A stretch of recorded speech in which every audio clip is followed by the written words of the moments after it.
ಬಂಬಾಟ್ ಅಡುಗೆಗೆ ಸ್ವಾಗತ. ಇವತ್ತು ನಾವು ಮಾಡ್ತಾ ಇರೋದು ಒಂದು ಸೂಪರ್ ಕ್ರಿಸ್ಪಿ ಕ್ರಂಚಿ ಸಾಕತ್ತಾಗಿರೋ ಒಂದು ಮಸಾಲೆ ದೋಸೆ.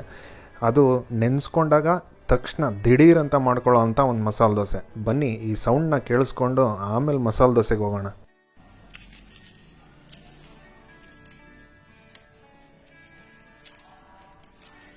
ಬನ್ನಿ ಈ ಸೂಪರ್ ಕ್ರಿಸ್ಪಿ ಮಸಾಲೆ ದೋಸೆ ಮಾಡೋದು ಹೇಗೆ ಅಂತ ನೋಡೋಣ. ಒಂದು ಮಿಕ್ಸಿ ಜಾರಲ್ಲಿ 1 ಕಪ್ಪಷ್ಟು ಚಿರೋಟಿ ರವೆ ತೊಗೊಂಡಿದ್ದೀನಿ. 1 ಟೇಬಲ್ ಸ್ಪೂನಷ್ಟು ಕಡಲೆ ಹಿಟ್ಟು, ಟೀ ಸ್ಪೂನಲ್ಲಿ ತೊಗೊಂಡ್ರೆ ನೀವು 1.5 ಟೀ ಸ್ಪೂನಷ್ಟು ಹಾಕ್ಕೊಳ್ಳಿ. 1 ಟೇಬಲ್ ಸ್ಪೂನು ಗೋಧಿ ಹಿಟ್ಟು.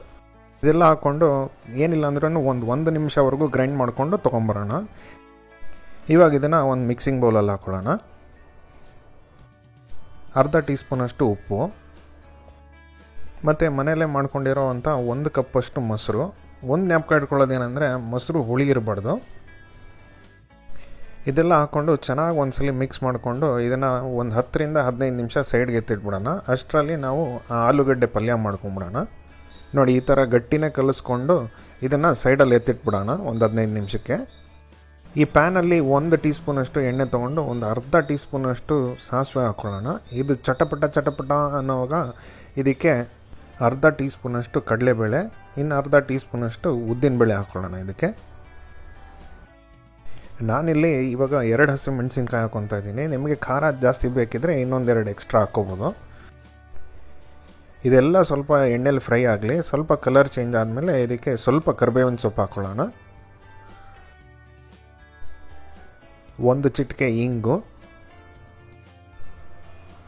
1 ಮೀಡಿಯಮ್ ಸೈಜ್ ಈರುಳ್ಳಿ ಈ ಥರ ಉದ್ದುದ್ದಕ್ಕೆ ಹೆಚ್ಚಿಟ್ಕೊಂಡಿದ್ದೆ, ಅದನ್ನು ಹಾಕ್ಕೊತಾ ಇದ್ದೀನಿ.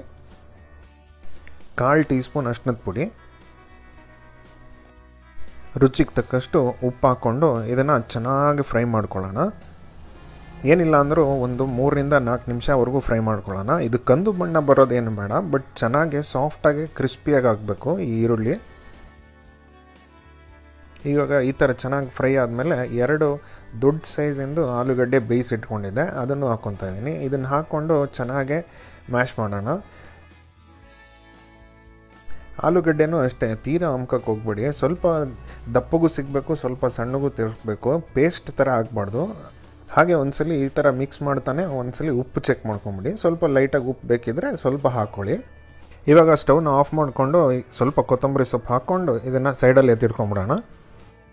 ಸುಮ್ಮನೆ ಕೂತಿರೋ ಇವನ್ನ 1/4 ಟೀ ಸ್ಪೂನಷ್ಟು ಬೇಕಿಂಗ್ ಸೋಡಾ ಮತ್ತು ನೀರು ಹಾಕಿ ಸ್ವಲ್ಪ ಎಬ್ರಿಸೋಣ. ಇವನ್ನ ಈ ಹಿಟ್ಟನ್ನ ಯಾವ ಥರ ಕಲಿಸ್ಕೋಬೇಕು ಅಂದರೆ ದೋಸೆ ಹಿಟ್ಟಿನ ಅದಕ್ಕೆ ಕಲಿಸ್ಕೊಂಬಿಡೋಣ.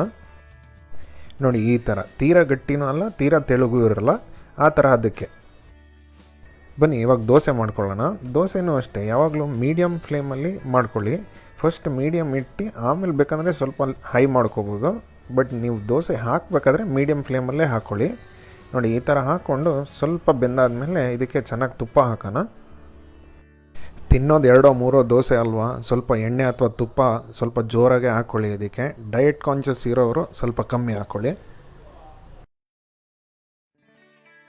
ಈ ಥರ ಬ್ರಷಲ್ಲೋ ಸ್ಪೂನಲ್ಲೋ ಈ ಥರ ಲೈಟಾಗಿ ಸವರ್ಕೊಂಬಿಡೋಣ. ನೋಡಿ, ಈ ಥರ ಒಳ್ಳೆ ಗೋಲ್ಡನ್ ಕಲರ್ ಆಗಬೇಕು. ಸೈಡಲ್ಲಿ ಕಾಣ್ತಾ ಇದೆ ನೋಡಿ, ಆವಾಗ ಇದಕ್ಕೆ ಆಲೂಗಡ್ಡೆ ಪಲ್ಯ ಹಾಕ್ಕೊಳ್ಳೋಣ. ಮತ್ತು ಮಸಾಲೆ ದೋಸೆ ಮಾಡಬೇಕಂದ್ರೆ ಒಂದು ಜ್ಞಾಪಕ ಇಟ್ಕೊಳ್ಳೋದೇನೆಂದರೆ ಈ ಥರ ಒಳ್ಳೆ ಗೋಲ್ಡನ್ ಕಲರ್ ಬರಬೇಕು.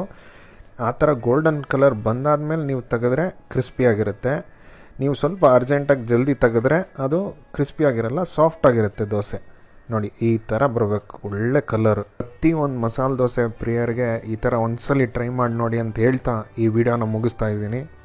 Until next time, ಬಂಬಾಟ್ ಅಡುಗೆ signing off. See you in another great video. Bye bye.